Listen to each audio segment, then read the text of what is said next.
racial quotes and posters and whatnot. But where do you go from a J.K. Rowling quote? You know what? The best explanation of where Ronda Rousey is right now, because for me, I hate to say it, but I'm off her as a fighter because I've seen consecutively she's not a fighter. She's not fighting the opposition. Look, it's one thing to get knocked out. But don't you hit the panic button? Don't you hit the break emergency in case of break glass in case of emergency situation? Hello, I say it. That one. Yeah. Can you show me something other than I got rocked and now I'm going down? Here's the thing. Chael Sonnen said it best, and he's amazing.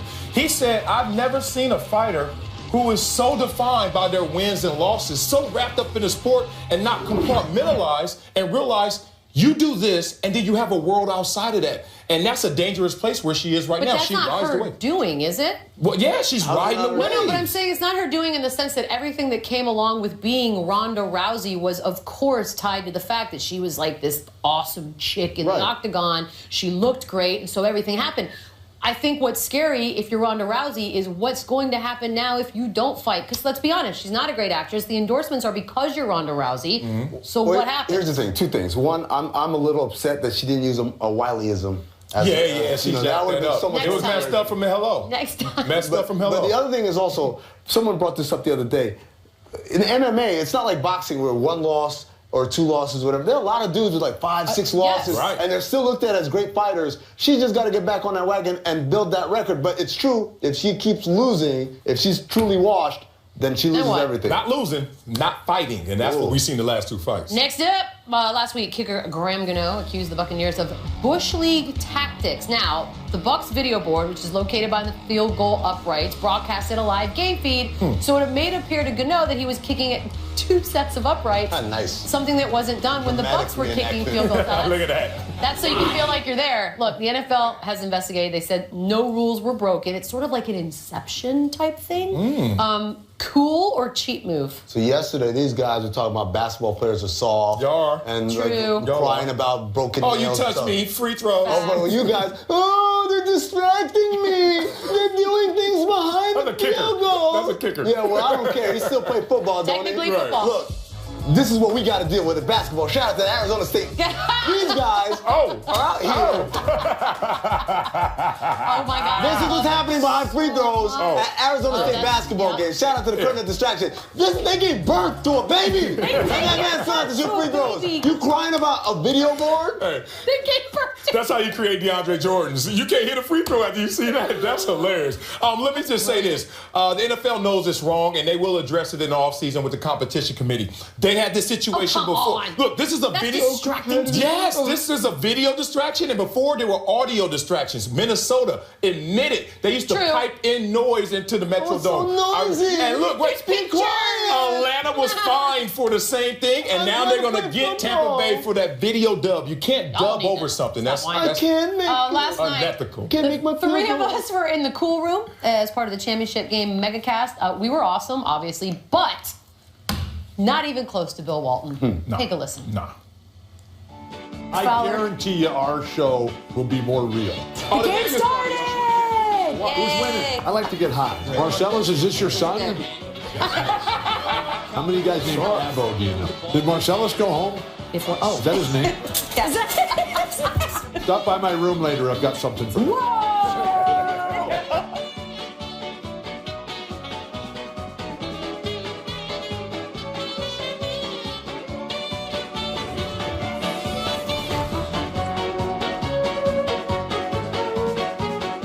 You really didn't go home. Look at you, Amin.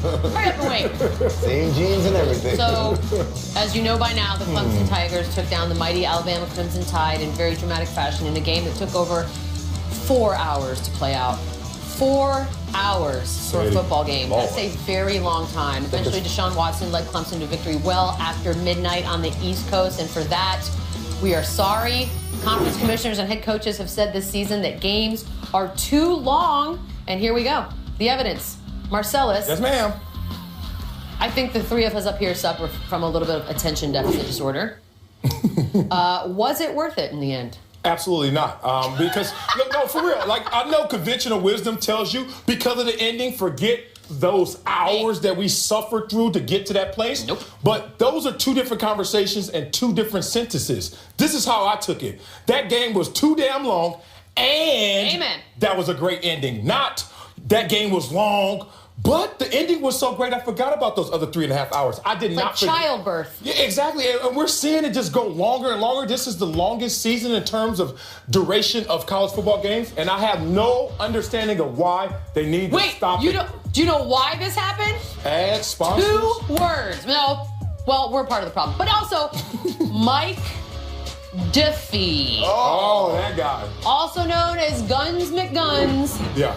Ed Mockley, Yeah. Ed Hockley Jr. Who was on Good Morning America this morning? Was he? Yeah, No, he was not. certainly on a big talk show before. I think it was GMA. Out of flexing. here. Look at him. It's real. Look at him shirtless? triceps. They call him the internet. Oh, yeah. Yes.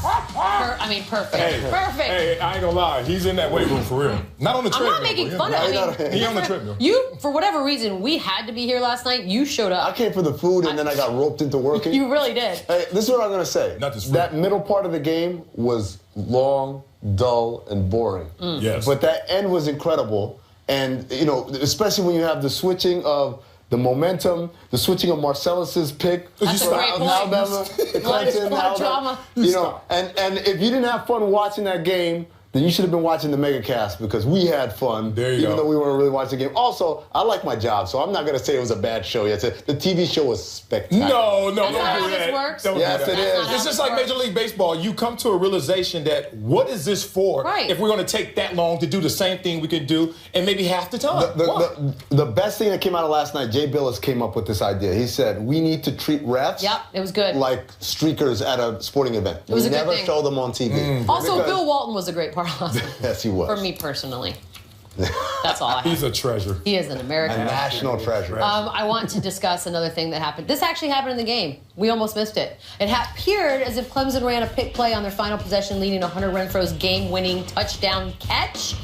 Now, Clemson fans elated, Alabama fans crying foul. Marcellus, our football expert, did they get away with an illegal play here? Absolutely. They got away with one. You can see the reaction of the Alabama defender in the moment. Look, when you run a pick play, referees are on notice. They are aware that this is a rub play, a pick play. There's a certain way you have to do it, a certain etiquette to it. You have to play it off. But if you intentionally pick me, flags, and I see it week in, week out, they throw the flag. He comes in darted with his helmet and hits the guy in the chest. That's the most blatant pick I've seen, and I've seen less get called. And in this moment, this critical situation, they decided to swallow their whistle, and it made no sense. That was certainly I a know, foul. this is the time to Look, decide. Look at that. Come on, man. To me, I think he just tripped. Oh, really? That's how you're He going to go. lost his footing, and he tried to stay up on his feet, and he used his hands and knees, and it didn't quite work out. There happened to be an Alabama defender in the area. His man got picked off and ended up. And coincidentally, his tripping and falling gets him right to the target area where you're not supposed to go on a pick play. Well, I mean, What did Keyshawn tell you last night? What? What did Keyshawn tell you last That was night? the best part. Yeah, say it. Keyshawn said, "Stick to basket." You're Stick not, to you're not allowed to basketball. talk about football, man. And you know what? They shouldn't have even been in this situation. Let's go back to some of the genius plays we've seen before in this moment. A Chip Kelly who decides in that moment with 6 seconds to go, guess what I'm going to do? I'm going to tackle everybody. You see those receivers out there getting assaulted? Why? Because then time runs off the clock. Let's say it's 1 second left. You force Clemson to now kick a field goal instead of trying to go for that touchdown. Different outcome potentially. But I'd like to say thank you for not Yo, kicking a man, field goal. that we were rooting so hard against overtime. 6 hour game, dude. Literally would have stayed. Yeah. A very peculiar thing happened last night while we were actually all here. It was sort of breaking as this happened. Derrick Rose went missing from the Knicks last night without permission, but later reached team officials and told them he had returned to Chicago to deal with a family issue. But for a while, no one knew where he was. According to Frank Isola, this reflects poorly on Phil Jackson. It was classic Jackson. The invisible team president whose inflated bank account is matched only by his inflated opinion of himself. Yes. All you need to know about Jackson as a team president and leader is that he left it to the head coach to answer questions about a situation that is above Hornacek's pay grade. This is the type of culture Jackson has created at the Garden. There is zero accountability. Since all of this, Rose has rejoined the team. He's been fined for the absence, won't be suspended. But let's go back to the fact that this is an indictment on Phil. You agree? Well, first of all, obviously, we got to start with this indictment of Derrick Rose. Absolutely. You couldn't pick up a phone. I'm not saying you have to explain yourself, what you're going through. Just say, guys, I'm not going to be there. Got a situation. And that's it. You don't have to respond, and that's the beauty of text messaging. It's not a phone call where you got to go back and forth with someone. It's a text and I'll put it in my pocket, don't look at it again, right? Absolutely. But there is something to be said that there wasn't a single team employee that this guy felt comfortable or close enough to mention this. I was on the radio today with Keyshawn Johnson. Keyshawn said, well, you know, sometimes when you don't get along with your coach, you don't want to talk to him. I said, that's fine. There wasn't an assistant coach. Yeah. There wasn't a trainer. There wasn't a director of personnel. There wasn't one person. Well, he might have told the player, but said, keep this between me and you. And players are going to keep that internal. Even if they're like, we just don't even know where he is. And they can't just be like, look, he's fine. He's fine. Yeah. He'll tell you in a bit. But I find it hard to believe that there's nobody in the organization. He felt comfortable enough to just say, I'm not going to be there. Yeah, I've never seen that in my athletic experience. A guy says, I don't want to go to the game or I can't go to the game and I won't tell anyone. Something inside of me tells me he told someone, maybe a lower level figure, maybe in confidence. And that person said, I'm not going to disclose that. Maybe. That's what I'm giving Derrick Rose. But let's talk about Frank Isola. Let's be frank with Frank right now. Because when I'm reading through this, I'm trying to really find out what happened to Derrick Rose. I've never seen this before. But instead, he uses this as clickbait and throws Phil Jackson in this situation. I have never seen in my life a team president take roll call for a game. Have you ever seen a team president sitting there? Is Derrick Rose in the building? That's not his job. So if he's really doing his job, Frank, guess what? He doesn't know where Derrick Rose is until everyone else sees him on the court. So Frank Isola for doing that. Well, what about the word culture, though? What about, because I think that's what Frank's the big message was, is the overall culture that's been built. Look, Frank's not saying that Phil had to know where dude. If dude leaves and never says anything, how are any of us to know? But what Frank is saying is, this is a situation. It's not a run-of-the-mill situation. This is the part where, this is why you get the big bucks, to stand up in front of cameras and say, we don't know where he is, but as soon as, or whatever, we'll have a further comment later. But you don't hide behind your PR people. You definitely don't hide behind your head coach. But don't go with culture, because listen to this, mama. The best cultures we see in sports, in football, New England Patriots, they have some indiscretions. You think? You think, right? They had a serial killer on your payroll. Preach. Now let's go to basketball, the Spurs. They've had some indiscretions as well. Steven Jackson and all this. Yeah. He's your team. Like, my point is, no matter what culture you're talking about, there's going to be problems. Why are you going to blame Phil for this? No, because they're not successful, that's why. And I do think there's a resentment within that New York world right now that he's gotten all this money, and really what has he done? Or at least to them. Vacation. Has you done for me? Heck of a recently. Love it there. That's right. Where's the brooch? Yeah, brooch. Presented by Toyota. We do have some winners and losers. Mr. Grabby Hands, Ben Boulware. Very close. Action Jackson. I'm starting to think he's just in touch with his emotions. Yeah. What I'm starting I would hate to be the dude that went after him with the trophy. With his fingers and his mouth and nah. I hate to be the dude in the NFL training camp on special teams and seeing him come down, because he is going to be psycho missile coming down. Psycho missile. He's into it. He's emotional. We'll see how it works out. Is he gonna make it to training camp? He is. Is he gonna make it? I'm just asking. I don't see the talent level transitioning to like a full-time starter. He reminds me of that dude on Ballers last season, the one that was like a troublemaker. Oh yeah, that dude was a top 5 pick. I know, but for some reason. But that was he was a top 5 pick. That dude. I don't see that out of Boulware, but he's into it. He's into it. Action Jackson. Winner. Yeah. This is the greatest moment of the night. That's 42, right? Clemson D lineman Christian. Oh, white. Is this Fingers McGee right here? Is that Fingers McGee then? Are we confirming this once and for all? The one that grabs you in the Clemsons? He is. He touches the Clemsons. Okay, Marcellus. Can you or could you ever have done that? No, I've come close. One time in Miami at a Snoop concert, I got triple teamed by some dancers. They was hitting me with the up rock, and then I went back and I did like a Matrix, and I went flat. So that's kind of impressive. All right, I am sorry I asked. You know me, I tried. You know I tried. Take a listen.